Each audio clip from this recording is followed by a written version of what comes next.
ज्योतिर्दर्पण, भविष्य का दर्पण। नमस्कार, मैं हूं अजय शर्मा ज्योतिर्दर्पण से। मेरे पास बहुत केसेस आते हैं डाइवोर्स के, और मैं उनमें सबसे एक ही बात पूछता हूं कि क्या आपने पहले अपनी कुंडली मिलान कराई थी? क्या आपने पहले अपनी कुंडली किसी अच्छे ज्योतिष को दिखाई थी? तो अक्सर मुझे जवाब नेगेटिव में मिलता है, और वो कहते हैं जी हमने तो गुण मिलान करे थे, तो जो कि बिल्कुल सही नहीं है। तो ये कुंडली में जो है डाइवोर्स के योग दिखते हैं, आप देख सकते हैं, और एक अच्छा ज्योतिषी आपको बता सकता है, वार्निंग दे सकता है। तो ये सब हम डिस्कस करेंगे। प्लस फिर मैं आपको ये बताऊंगा कि मैंने उन लोगों को जो है रेमेडीज बताई जिनकी वजह से सक्सेस बहुत अच्छी मिली उन लोगों को इस अपने डाइवोर्सेस को रोकने में, अपने जीवन को प्रॉपर चलाने में। तो ये भी मैं आपके साथ शेयर करूंगा, दोनों इन्फॉर्मेशन शेयर करूंगा। बने रहे मेरे साथ। अब हम आगे बढ़ते हैं देखने के लिए कि डाइवोर्स कैसे देखा जाता है। तो डाइवोर्स के लिए एस्ट्रोलॉजर को जो है एक घरों को देखना होता है। पहले तो 7वां घर जो होता है शादी का, उसको देखते हैं। 6ठा घर है वो झगड़ों का, कन्फ्लिक्ट्स का, और 8वां घर होता है क्राइसिस का, और 12वां घर होता है सेपरेशन का। तो इन 4 घरों पर नज़र तो डाली जाती है जब भी हम डाइवोर्स का योग देखने की कोशिश करते हैं। और फिर आगे देखते हैं कि डाइवोर्स के योग क्या क्या बन रहे हैं, उनके लक्षण क्या हैं। तो जब शुक्र और मंगल का आपस में किसी तरह से संघर्ष चलता हो कुंडली में, जैसे जो है मंगल शुक्र को पीड़ित कर रहा हो और वो भी 7वें घर में, तो ऐसे में क्या होता है? ऐसे में एक जुनूनियत पैदा हो जाती है इंसान के अंदर, संघर्ष होने लग जाता है विवाह में बार बार। तो ये सब लक्षण हमको देखने को मिलते हैं इस योग से। यदि विवाह के घरों में शनि का इन्फ्लुएंस आ जाए तो वो क्या करते हैं? तो शनि का अगर इन्फ्लुएंस आ जाए तो आपका विवाह होता है तो उसमें दूरियां बन जाती हैं, उसमें आप जो है एक विवाह के अंदर एक डिससेटिस्फैक्शन आ जाती है, एक अजीब सी कोल्डनेस सी आ जाती है। और या फिर किसी वजह से व्यक्ति जो है घर के बाहर ही रहता है, यानी हो सकता है उसकी ट्रैवलिंग जॉब हो जाए, उसको बाहर ही रहना पड़े, या उसको विदेश जाना पड़ जाए और पत्नी अलग रह जाए, या पत्नी को जाना पड़ जाए पति अलग रह जाए। तो इस तरह की सिचुएशन डेवलप हो जाती है जब शनि जो है इन्वॉल्व होता है विवाह के घरों में। और अगर राहु और केतु के एक्सेस में आ जाए 7वां घर या विवाह के घर जो हमने बताए, तो उसमें क्या होता है कि एक इंस्टेबिलिटी आ जाती है, एक अपरंपरागत रिश्तों के संबंध बनने लग जाते हैं। व्यक्ति ज़्यादा लालची हो जाता है रिश्तों को लेके, और अगर आदमी है या औरत है कोई भी है, तो वो दूसरे जगहों संबंध ढूंढने की कोशिश करते हैं, और इसलिए फिर सडन सेपरेशन होने का योग बन जाता है। यहाँ मैं एक मैसेज आपको देना चाहूँगा, समझ लो, वार्निंग समझ लो, कि ऐसे योग होने का मतलब ये नहीं है कि डिवोर्स हो जाएगा। इसके लिए बहुत सारी चीज़ें अलग देखनी पड़ती हैं। दशा क्या चल रही है, और पार्टनर्स की एज का स्टेटस क्या है, और सिखाने से समझाने से क्या ये बदल सकता है।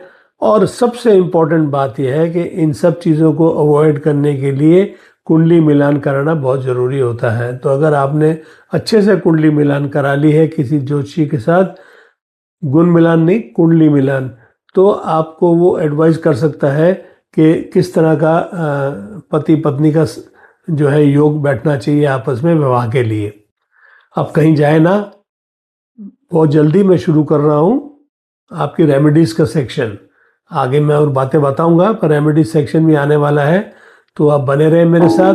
और अगर सब्सक्राइब नहीं किया है तो जल्दी से जल्दी सब्सक्राइब कर दें। विवाह में गंभीर पीड़ा की स्थिति कब बनती है? जब 7वां घर जो है उसको अशुभ प्रभाव मिल रहे हो अशुभ ग्रहों से। तो ऐसे में जो है लड़ाई, शादी में एक अजीब सा जो है घुटन सी, एक स्ट्रेस सी ऐसी पैदा हो जाती है। तो उसके लिए हो सकता है कि शनि और मंगल दोनों का इन्फ्लुएंस हो रहा हो, और राहु और केतु में भी 7वां घर या विवाह के घर आ रहे हो, तो ऐसी स्थिति बहुत ही गंभीर हो जाती है। तो ये सिचुएशन भी पैदा हो सकती है उससे। एक और कंडीशन होती है जिसमें कि ये विवाह में तकलीफ आ सकती है, जब 7वां जो घर का मालिक है वो 6ठे घर में चला जाए। तो 6ठे घर जो है आपको मालूम है वो रिप्रेजेंट करता है आपके गुस्से को, आपके कन्फ्लिक्ट्स को, आपके लीगल केसेस को, और इस सब चीज़ों को 6ठे घर से देखा जाता है। आपके अहम को, अहंकार को, आपकी बुरी आदतों को, ये सब छठे घर से हम देखते हैं। बीमारियों को ये भी वहीं से देखते हैं। तो अगर सातवें घर का मालिक छठे घर में आ जाए तो ये इंडिकेट कर सकता है कि आपस में लीगल डिस्प्यूट होंगे और विवाह में संबंध खराब होंगे, दूषित होंगे। तो ये इंडिकेशन यहाँ से मिलता है हमको। दूसरा, जब मंगल सातवें घर में आता है तो मंगल का जो है इन्फ्लुएंस ये होता है कि सातवें घर में आने से वो व्यक्ति में, लड़का हो या लड़की हो, उसमें एक अजीब सा एग्रेशन पैदा कर देता है और वो बात बात में आर्गुमेंट्स करते हैं।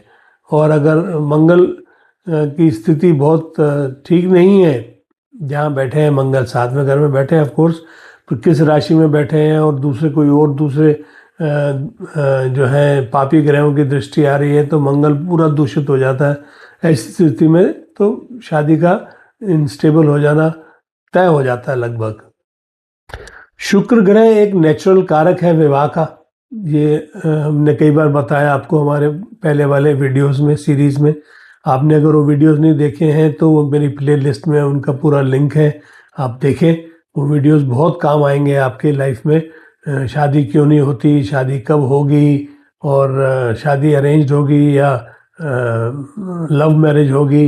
अब ये डाइवोर्स का आ रहा है और अगला मेरा वीडियो आएगा about second marriage, third marriage और मल्टीपल मैरिजेस।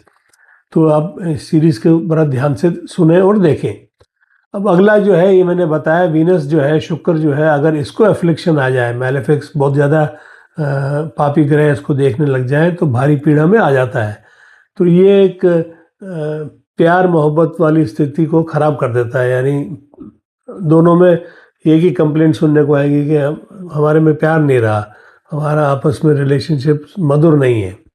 और अगर शनि और चंद्रमा का भी आपस में किसी तरह से संबंध बन जाए तो ये एक और प्रॉब्लम पैदा करता है कि ये इमोशनल इम्बैलेंस पैदा कर देता है व्यक्ति में।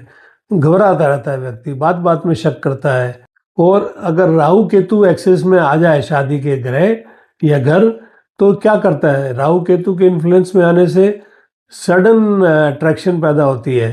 पहली बात तो जब पहली बार आता है तो, और सडन सेपरेशन भी हो जाती है। यानी जितनी जल्दी आपस में संबंध बनता है उतनी जल्दी संबंध टूटने का भी पूरा योग बन जाता है। मान लीजिए कि आपकी कुंडली में ये सारे जो है योग मौजूद हैं और लगता है कि डिवोर्स होना निश्चित है, पर घबराए ना। ये तब तक नहीं एक्टिवेट होते जब तक कि दशा जो है ऐसी नहीं आती जिनसे कि ये ग्रह एक्टिवेट हो जाए। और दशा के बिना कुछ भी नहीं होता है हमारी एस्ट्रोलॉजी में, वैदिक एस्ट्रोलॉजी में। इसलिए अगर कुंडली में सेपरेशन के योग भी हैं तो घबराए ना, एक अच्छे ज्योतिषी को दिखाएं और वो आपको सही राय बताएगा। अब हम अपने प्रेजेंटेशन के बहुत इंपॉर्टेंट पार्ट में आते हैं, रेमेडीज। सबसे पहले जब मेरे पास ऐसा कोई केस आता है तो मैं उनको यही बोलता हूँ कि क्या आपने आपस में कम्युनिकेट किया, क्या आपने बातें करी। तो अक्सर यही सुनने को मिलता है कि हम तो बातचीत ही नहीं है, बातचीत बंद है हमारी, वो अलग रह रहा है, वो अलग रह रही है। ऐसे केसेस भी होते हैं, कई बार घरों में रह के भी बातचीत नहीं करते हैं। तो वो उनको पहले समझाने की कोशिश करते हैं हम जो। पर अब ज्योतिष के पास आए हैं तो ज्योतिषी उनको रीज़न बताता है उनके कुंडलियों को देख के कि ये वजह से आपकी ये नेचर है, इस नेचर को ठीक करो, आपकी ईगो ज़्यादा है, आपकी ईगो कम है, या जो भी है वो सारा क्लियर करता है। तो उन लोगों का सुनने की थोड़ी स्थिति आ जाती है। ये ज्योतिषी का ये फ़ायदा है। और दूसरा ये है कि उनको ये भी समझाया जाता है कि भाई हर आर्गूमेंट जो है जीतने के लिए नहीं होता है, कभी कभी सुनना भी पड़ता है। तो एक दूसरे की बातों को सुनो। ये होने के बाद फिर हम देखते हैं उनके ग्रहों की पोजीशन क्या है। अगर शुक्र ग्रह पीड़ित है किसी भी वजह से तो सीधा सीधा उपाय मैं बताता हूँ कि आप शुक्रवार को मंदिर जाएं, कन्याओं को कुछ ना कुछ दान दें, कुछ खिलाएं पिलाएं। और दूसरा, विष्णु सहस्त्र नाम नियमित रूप से सुने। आपका जो है मोबाइल पे या कहीं पे भी उसको डाउनलोड कर लें और शुद्ध उच्चारण वाला विष्णु सहस्त्र नाम, जो मैं जानता हूँ वो तो MS सुब्बलक्ष्मी का है। बाकी आपको कोई पसंद है तो उसको आप सुने, और सुने ज़रूर रोज़। और चाहे तो आप पाठ भी पढ़ सकते हैं, बड़ा सिंपल पाठ है इसका। विष्णु सहस्त्र नाम में ही एक श्लोक है जो उन्होंने बोला हुआ है कि अगर आप पूरे 1000 नाम नहीं पढ़ सकते तो ये आप बोल सकते हो, श्री राम राम रामेति रमे रामे मनोरमे सहस्त्र नाम ततुल्यम राम नाम वरारणे। ये स्क्रीन पे आ रहा है आपके, आप देख लो, रिकॉर्ड कर लो। दूसरा है आपका मंगल। अगर मंगल आपका पीड़ित है किसी वजह से तो हनुमान चालीसा का पाठ करना तो आवश्यक है। हनुमान जी के मंदिर मंगलवार को जाएं, व्रत रखें, कोशिश करें कि वहाँ जाके जो है थोड़ी देर बैठें शांति से और अपने उग्रता को थोड़ा नीचे लेके आए, शांत करें। और एक और सबसे इम्पोर्टेंट ग्रह जो तंग करता है वो है राहु है। तो राहु का जो है दुर्गा चालीसा का पाठ करना बहुत ज़रूरी है राहु के केस में। साथ में आप 21 बार डेली जाप करें, ओम राम राहवे नमः, वो भी नीचे आ रहा है, वो भी आप उसका रेगुलर पाठ कर सकते हैं। अब आती है प्रैक्टिकल रेमेडी। और प्रैक्टिकल रेमेडी में वही मैंने बोला ना कि भाई मैरिज काउंसलिंग, मैरिज काउंसलर के पास चले जाएं, किसी बड़े के पास बैठ के बात करें। कम्युनिकेशन रोके नहीं, कम्युनिकेशन करते रहें और एक दूसरे को टाइम देना बहुत ज़रूरी है आज के ज़माने में। हालांकि बहुत मुश्किल है, दोनों ही लगभग कमाते हैं, चाहे वो लोअर इनकम से लेके हायर इनकम तक सब लोग जो हैं आजकल कमा रहे हैं और यही देश का फ़ायदा भी हो रहा है, देश की जीडीपी बढ़ रही है, साथ में ये तकलीफ़ें भी आ रही हैं। तो इसको जो है आप समझ के मैच्योरिटी से अपने आप को हैंडल करो। और एक बात मैं आपको बताना चाहता हूँ उपायों के बारे में। मैं उपाय बता रहा हूँ ये जनरलाइज्ड है, पर आपकी कुंडली दिखाए बिना उपायों का आप जो है कोई भी कोशिश ना करें, गलत भी हो सकते हैं। इसलिए उपाय देखने के लिए, करने के लिए एक अच्छे ज्योतिषी को मिलना बहुत ज़रूरी है। और चाहे तो आप मुझे भी कंसल्ट कर सकते हैं और मेरे चार्जेस अप्लाई होते हैं, ये आप ध्यान रखें।